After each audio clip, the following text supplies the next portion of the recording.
lighting up all over the country. They call it the green rush. Marijuana has moved out of the back alleys and into the open. Happy Cannabis Cup, y'all. In some states, it's legal to grow, to sell, to smoke. And marijuana could be legalized in a city near you. So easy to get, and many think so harmless. But when the smoke clears, is marijuana bad for you? Or could pot actually be good for you? Marijuana is better than all those pills for you in terms of treating? Yeah. I travel the world for answers. What does marijuana do to you? What does it do to your kids? A special investigation. Weed.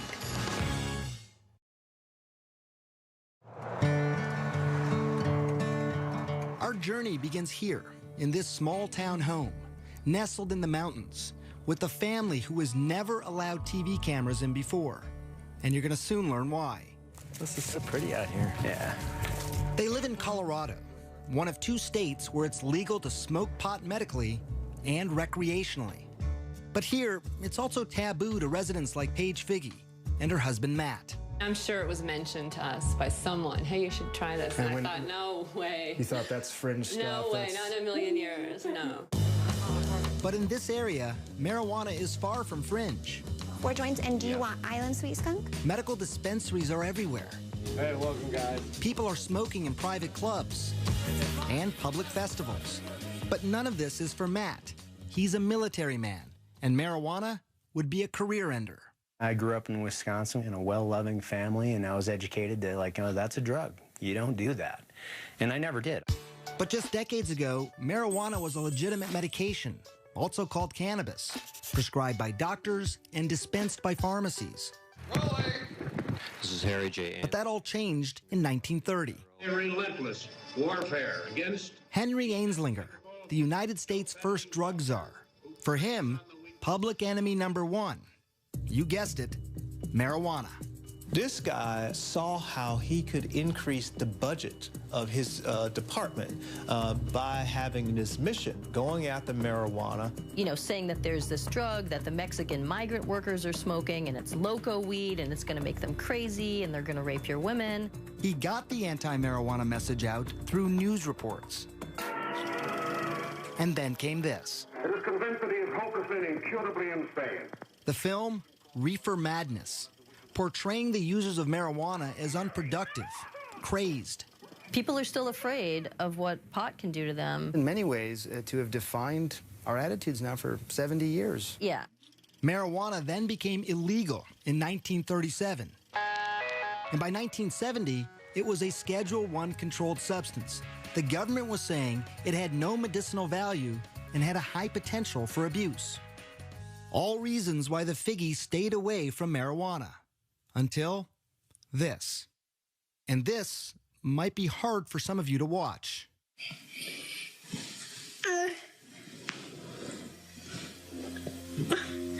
It's okay, baby. This is their daughter, Charlotte, having a seizure. We just thought it was just one random febrile seizure. Nothing to really do, Right. no medications. It's a fluke. Right. A fluke made sense. After all, Charlotte, nicknamed Charlie, was born perfectly healthy, a fraternal twin to sister Chase. Charlie always had big, big smiles. Just happy kids. Easy. Yeah, easy. Very much so. So it was around 3 months, you said, that when you Yeah. first noticed that Yeah. Charlie had a seizure. I was changing her diaper, well, putting a new diaper on from after the bath, and her eyes just started flickering. It led to the first of many trips to the ER.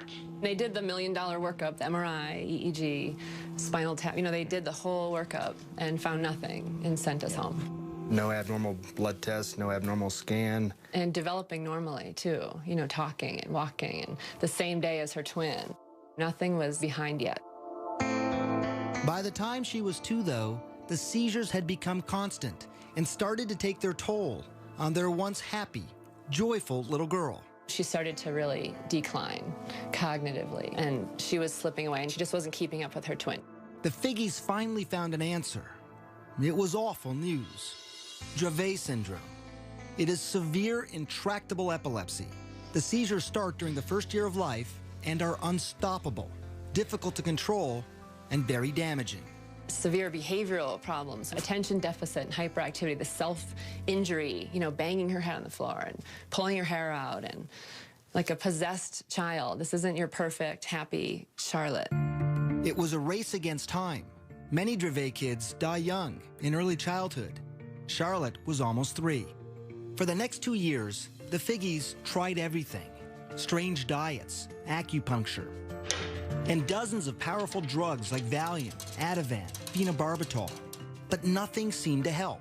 Even worse, some of the medications nearly killed her. After 1 dose, she stops breathing. And after 2 doses, her heart will stop. Did you have to do CPR then on her yourself? Yes. I remember when her heart stopped and I had her pulse and I lost her pulse. There was just nothing. The ambulance is on its way. She survived. You're okay. Mommy's here. But now it was fall of 2011, and Charlotte was 5 years old. When things were at their worst, she just sees all night, and the kids are sleeping either in my room or next door. They can hear her, the seizure scream all night, 50 times a night. And Chase would come in the morning and just, this is her twin, and just hug her and like rub her head and say, I'm just so glad you survived through the night last night. Matt had been deployed to Afghanistan, and the only thing he could do to help was start scouring the internet. And he stumbled onto this video of a child using marijuana. So how's everything going? Jaden had 4 days without a seizure. I'm like, wow, having success on specifically Dravet, this is interesting. It's natural. And while he couldn't ever imagine taking marijuana himself, he was now in the stunning position of recommending it for Charlotte. I was like, we need to do this. And I said, I don't know. Charlie, there you are. And then Charlotte's condition got worse. 300 seizures a week, almost 2 every hour. She was not talking or moving, basically catatonic. As a last resort, doctors wanted to either prescribe a powerful veterinary drug used on epileptic dogs or put Charlotte in a medically induced coma so her brain and body could rest. For Paige, those were not good options. But maybe, just maybe, marijuana now was. But she was about to find out how hard that would be. This isn't go to the pharmacy and pick up your medicine. There was no protocol. When we come back, what will the Figgies do? And what would you do if this were your daughter?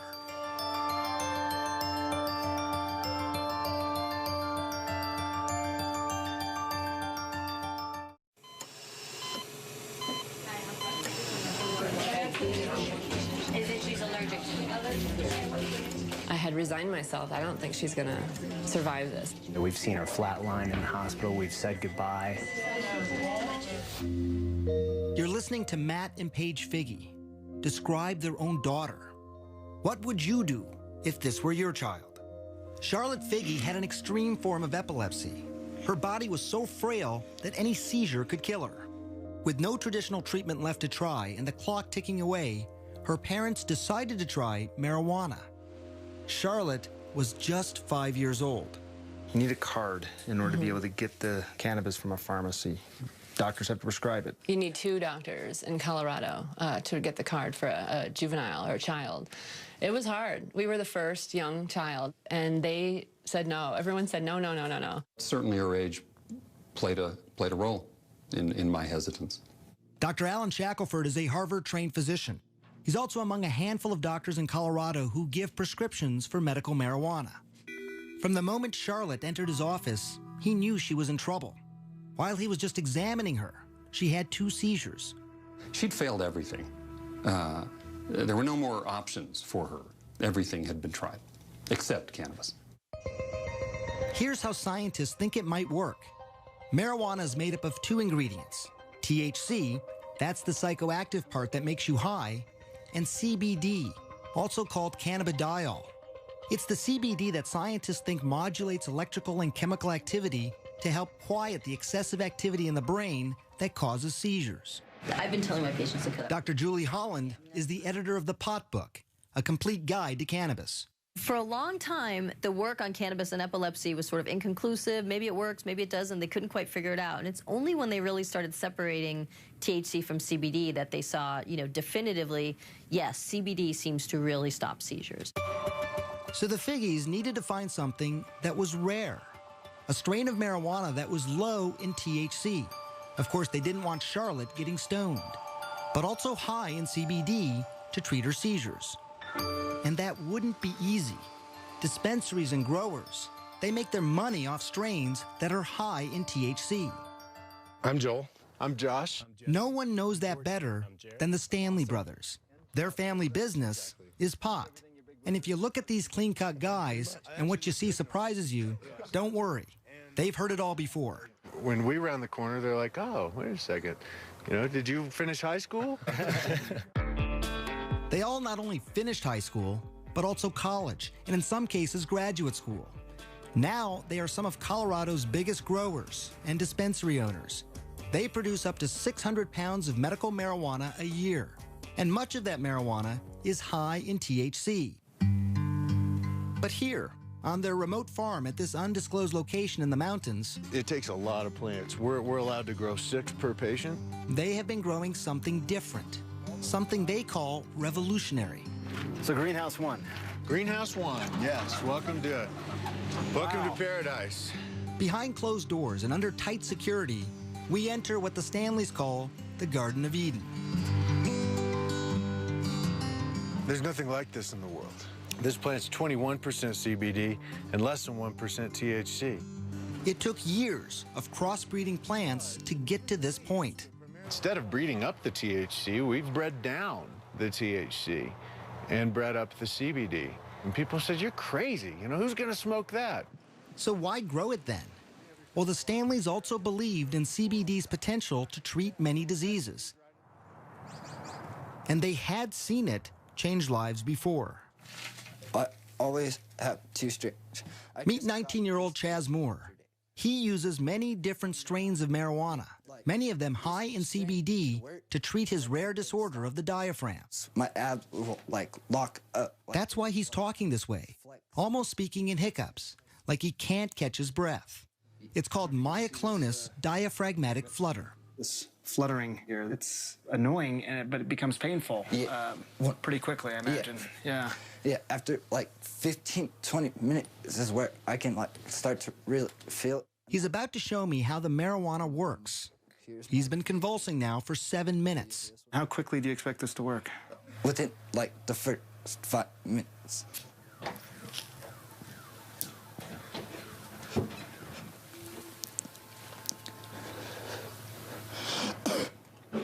And I'm done. That's it. That's it. It was actually less than a minute. Depending on the attack in the day, it'll work within the first couple hits. Hear how his voice is completely different. That attack lasted 8 minutes. But some have lasted much longer and happen as often as 40 times a day. And like Charlotte, he had tried so many things before. By 16, Chaz was taking these powerful, addictive, potentially deadly narcotics and muscle relaxants daily, like Valium and morphine. It would be safe to say that marijuana, what you have in your hand there, is better than all those pills for you in terms of treating what's going on? Yeah, I'm not zombified. I've had 16, 17 attacks today, and I'm still sitting up talking to you. My first attack on all these, I'd be in the hospital. I'm a firm believer that marijuana has actually saved my son's life. Chaz's father, Sean. His quality of life now is 1,000 times better than what it was when he was on the pharmaceuticals. A quality of life that Paige Figge desperately wanted for her daughter, Charlotte. But she still had one hurdle to cross: convincing dispensary owners like the Stanleys to sell marijuana to a 5-year-old little girl. When Charlotte's mother called my brother Joel, the brothers had a meeting. We said, tell us about this patient. She's 5 years old, he said. And we said, oh, no, we can't do that. Why? It was the fear of the unknown. Charlotte was the youngest patient at the time wanting marijuana. Would it be too much for her? Or would it change her life forever? We'll find that out later. But first, learn more about what marijuana does to your kid's brain, and yours as well.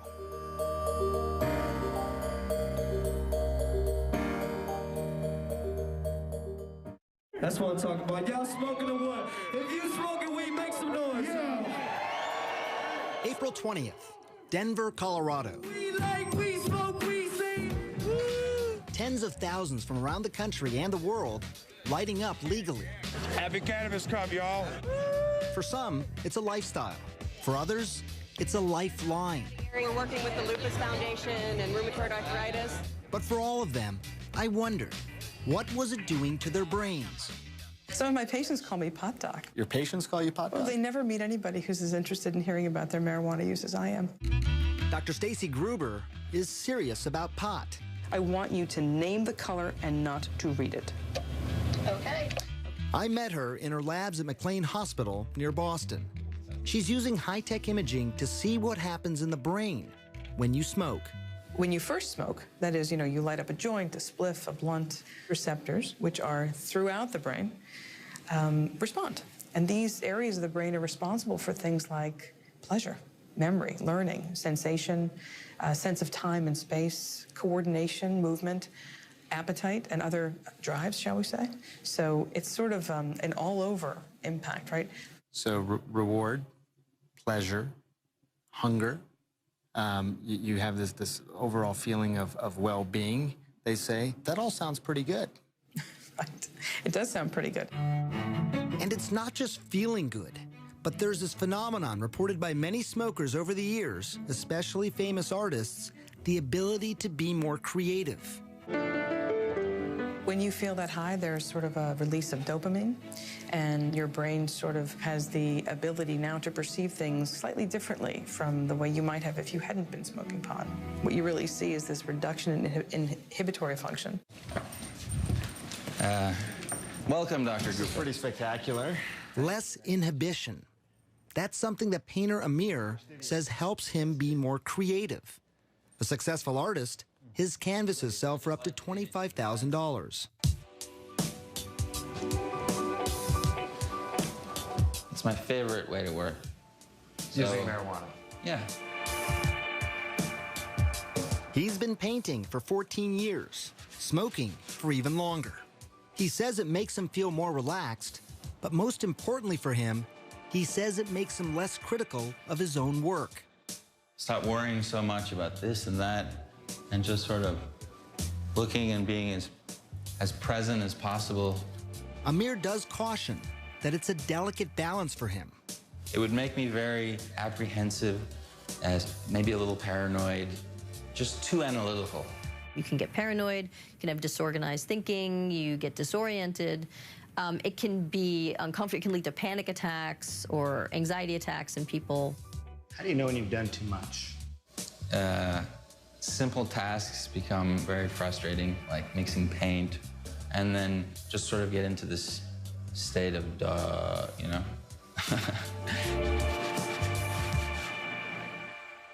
Inhale. And why that happens is exactly what Columbia University neuroscientist Carl Hart is investigating. Exhale. Research subjects in his lab smoke marijuana and then take a variety of cognitive tests.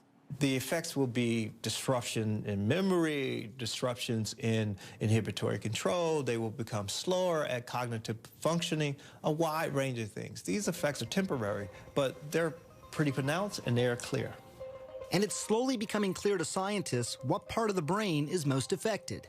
It's the prefrontal cortex. It's very important for planning, thinking, coordinating your behaviors. There are tons of marijuana receptors in this region. And we think that marijuana, particularly in the novice, can disrupt all of those behaviors.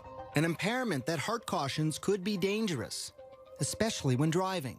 You may prematurely hit your brakes. You may prematurely hit the gas pedal, a wide range of things. You may make a turn without looking more carefully. Look at this experiment done by CNN affiliate KIRO in Washington State. Subjects smoked marijuana and then drove. One was a daily medical marijuana smoker, and another, an infrequent weekend smoker. Relaxed and buzzed. The more the novice user smoked, the more trouble behind the wheel. Watch yourself, watch yourself. But interestingly, the habitual smoker didn't have as much trouble. I wouldn't pull her off the road, no. No, not yet. And that's something I witnessed firsthand driving around with 19-year-old Chaz Moore. The day that I spent with him, he had been smoking all day long. Do you feel impaired at all? No, I don't. I feel normal. Turns out when you test people who have a lot of experience with cannabis, you don't see many disruptions. But if you test people who have sort of a limited history with cannabis, you can see some clear, pronounced disruptions. Of course, no one thinks that driving when using marijuana is a good idea. But what scientists can't answer is if there is a safe legal limit, and if people who use marijuana daily as a medicine should be able to drive. How impaired are they? What is more clear, though, is the effect of marijuana on the young brain. What we see is a very big difference in people who begin to smoke prior to the age of 16 and those who smoke after age 16, what we call early versus later onset. Gruber's brain scans show that the white matter, those are the highways that help the brain communicate from one point to another, are impaired in those who start smoking early. Maybe there's underlying white matter connectivity differences. That's your concern, it sounds like, that those highways, those white matter highways, are just more disrupted in people who start smoking early. That's what we see. Perhaps not surprising, given what we know about the young developing brain. That's a very delicate time in brain development, and that's not a good time to be taking any drugs. Preliminary research shows that early onset smokers are slower at tasks, have lower IQs later in life, higher risk of strokes, and increased incidence of psychotic disorders. And while these studies are not conclusive, some scientists are still concerned because in 2012, 35% of high school seniors lit up. And that could mean a generation of kids with damaged brains. And many fear something else. I never really told myself I needed help. A generation of marijuana addicts. When we come back, the truth and the science behind what's being called a growing epidemic. And later, Charlotte's story, the first and youngest child to try marijuana in Colorado.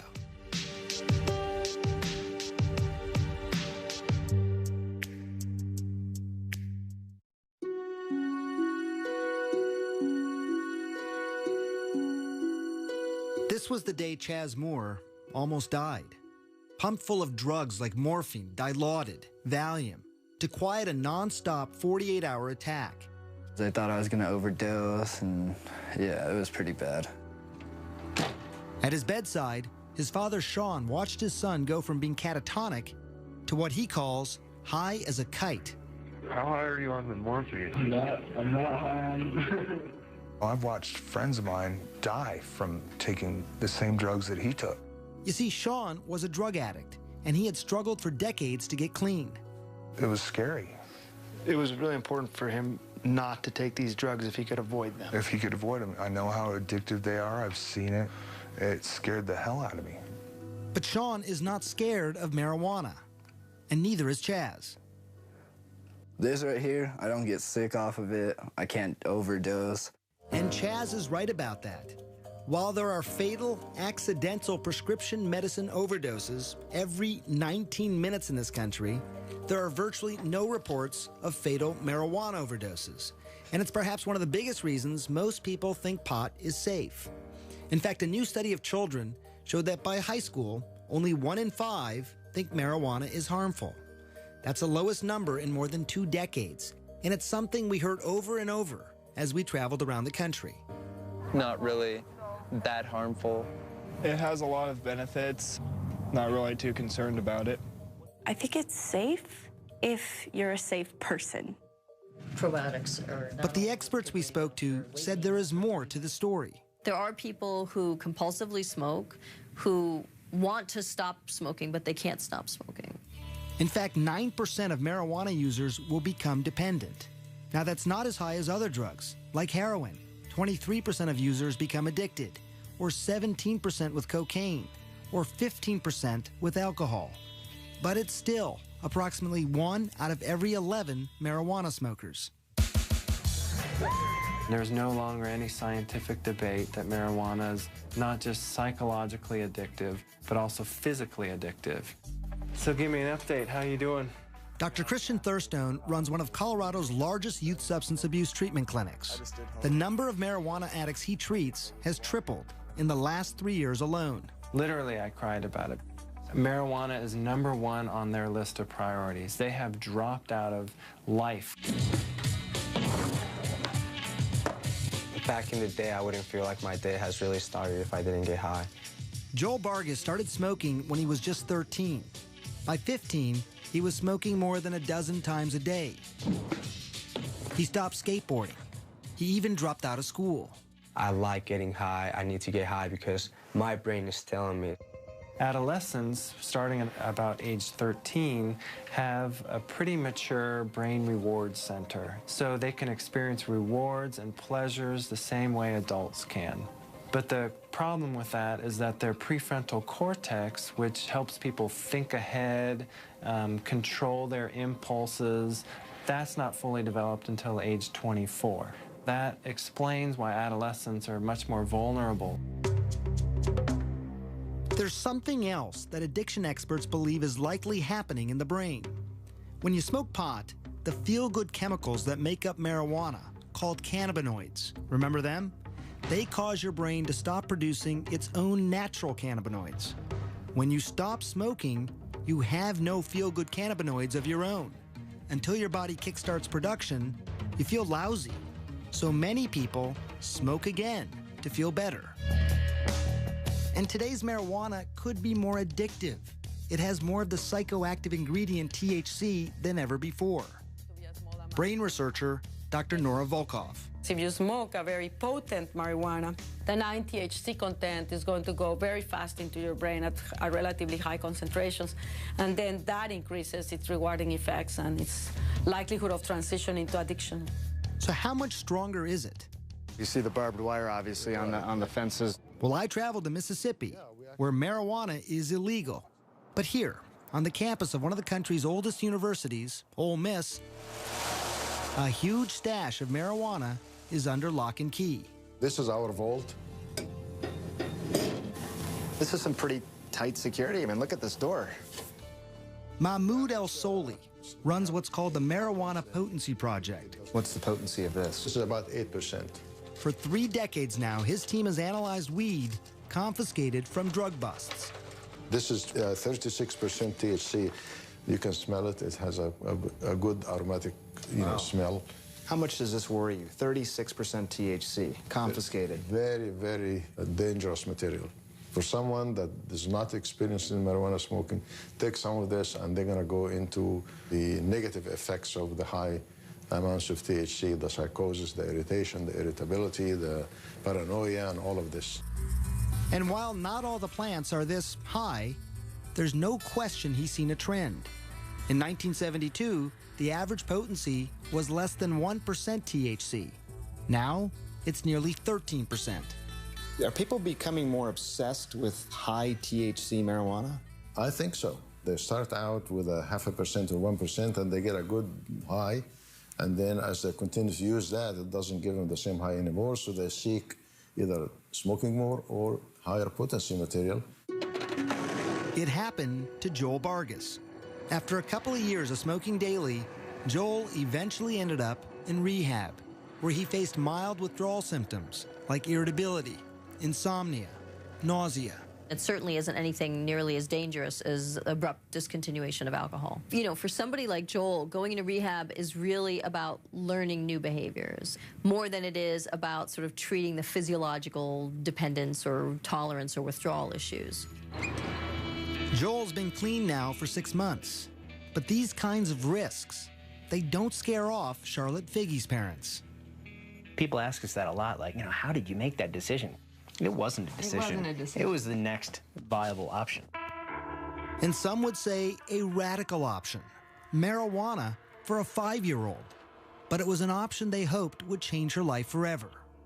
Baby. When we come back, Matt and Paige Figge finally give their Charlotte marijuana. The results are shocking.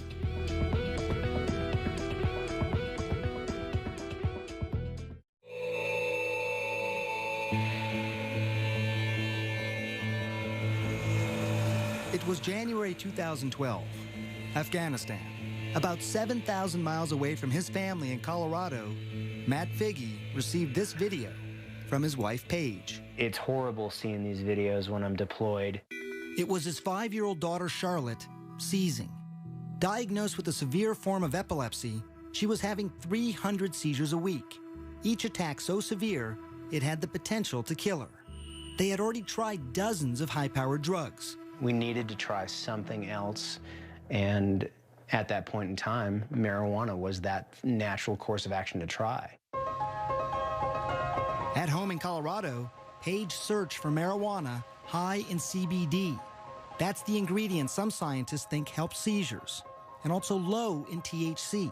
Remember, she didn't want to get her daughter stoned. She found a small amount at a Denver dispensary. The owner was surprised that anyone would even want it. They said it's funny because no one buys this, that was the general consensus, that nobody wanted it. It didn't have any effect. Paige paid $800 for a small bag and took it home.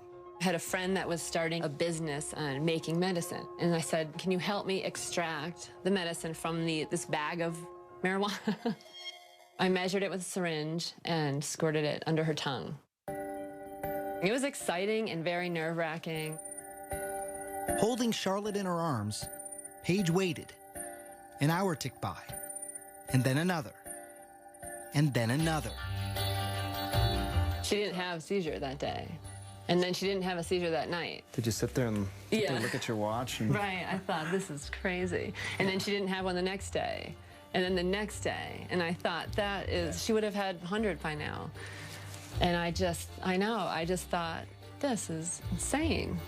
I remember how happy Paige was, like, it's really working. I can't believe it. Yeah, that was pretty amazing to hear. It had worked. But in just a couple of weeks, the excitement was overshadowed by panic. Paige was running out of marijuana, and the dispensary didn't have any more of that particular strain. Even if there was more, the monthly price tag would have been astronomical.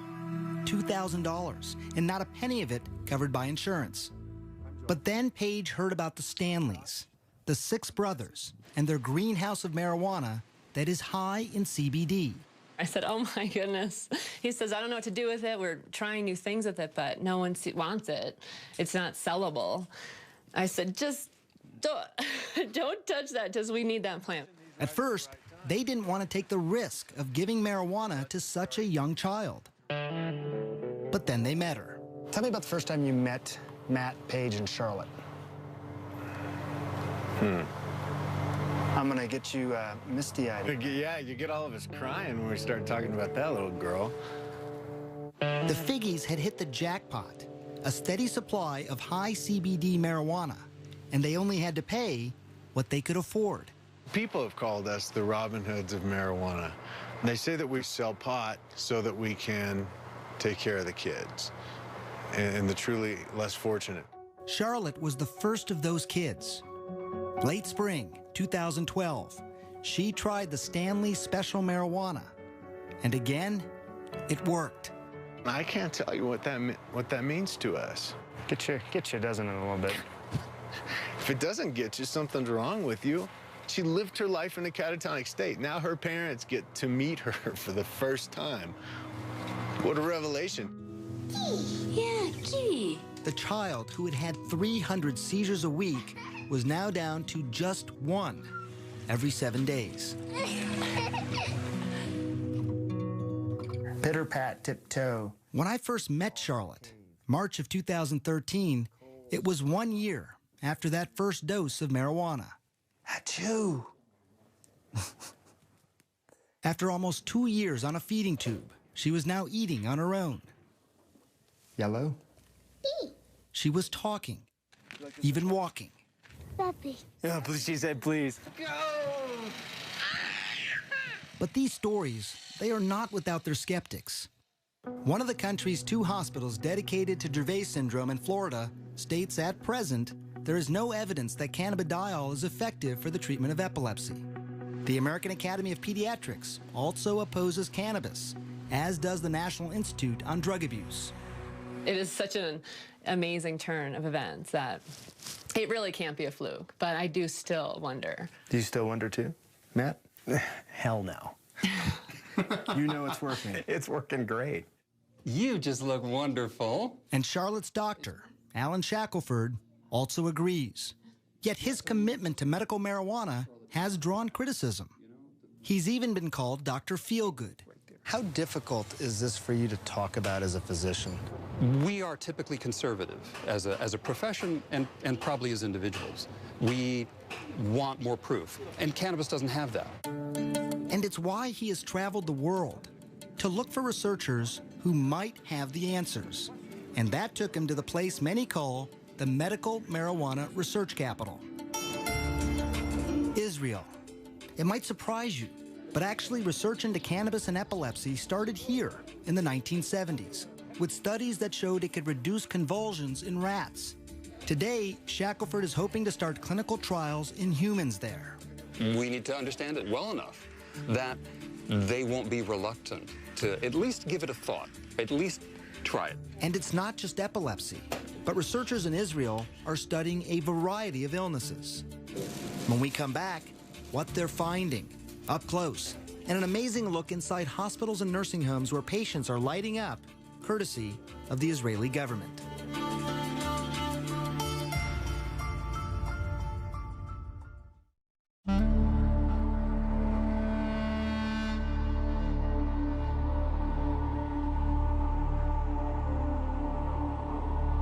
As the sun was rising on the ancient city of Jerusalem, the final leg of our journey was just beginning. There have been some great advances here, and I'm proud of that, obviously. Dr. Boaz Lev is with Israel's Ministry of Health. Here, they have pioneered marijuana research. They were the first to isolate THC and CBD decades ago. And now the country's ministry licensed 10,000 patients to use marijuana medicinally and has approved more than a dozen studies to treat illnesses like PTSD, pain, Crohn's disease, even cancer. Hopefully, this will prove to be the best medication. I really hope so. We're not there yet. Answers might come from places like this. It's a state-run nursing home outside of Tel Aviv.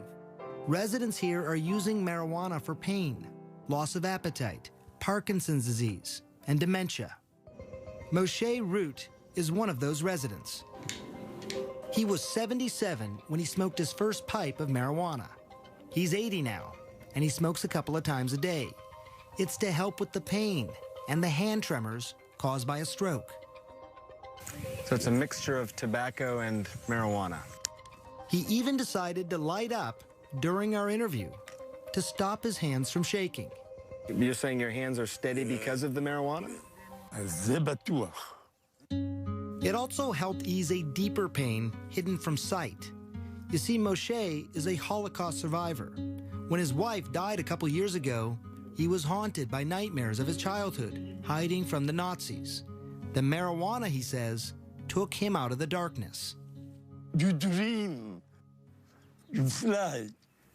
When you smoke? Yeah. There are 19 other patients here. Scientists at Tel Aviv University are now studying their progress, and they call the results outstanding, including weight gain, improved mood, pain and tremor reduction. But I can tell you as a doctor, it was my next stop that proved the most surprising. This is Israel's largest hospital, Sheba Medical Center. You put up your medical cannabis. Amashe is using marijuana to help him with the pain and nausea from chemotherapy. Filling up the spoon, so that's your medicine inside there. Of course. Now take it out, put up the valve. And he's doing it inside the hospital. How are you feeling? A relief, first of all in the muscle, in the leg.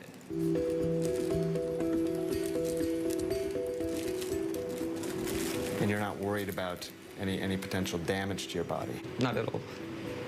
The opposite, actually. I really believe I can be cancer-free for a long time if I continue, consume cannabis. Yes, he said cancer-free. Very early studies on mice in Israel, Spain, and the United States are now showing the potential of marijuana to kill cancer cells.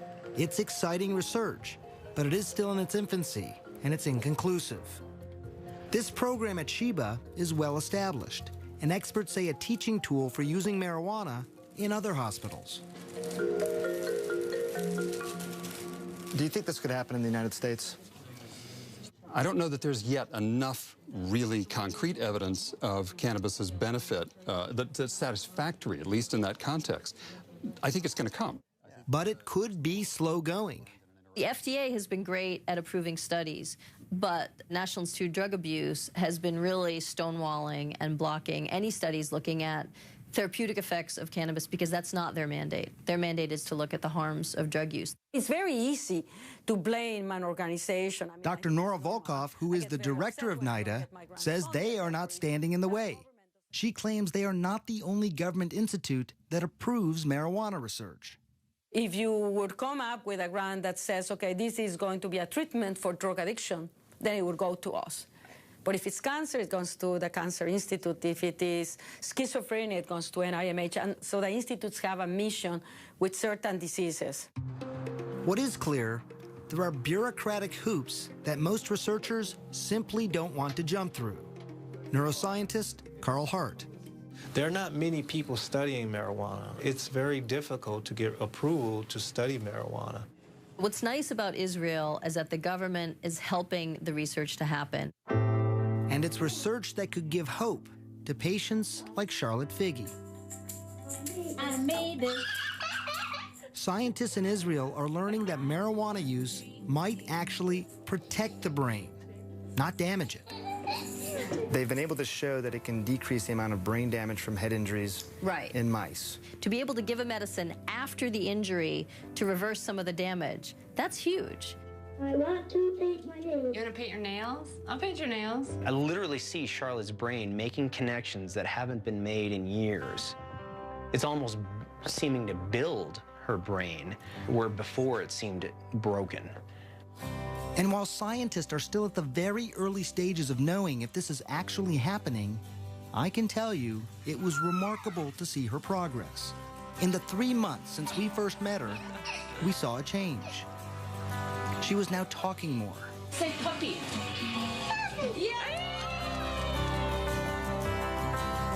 She's horseback riding. Good girl. She even rides a bike on her own. And the special strain made for Charlotte is now named for her. It's Charlotte's Web. It is Charlotte's plant. It's Charlotte's plant. Not anymore. Now it's for all the children. More than 41 children are using Charlotte's Web here in Colorado. All of them are reporting significant seizure reduction. And there are dozens more on a wait list, hoping, praying that a plant could change their lives, just like it did for Charlotte. I'm gonna get you. You both seem very at peace. I'm very at peace, yeah. Very peaceful. We've been given a great life. You know, it's unfortunate that Charlie has this Dravet syndrome, but thank God we've got something now that's working. She's doing so great today. Yeah.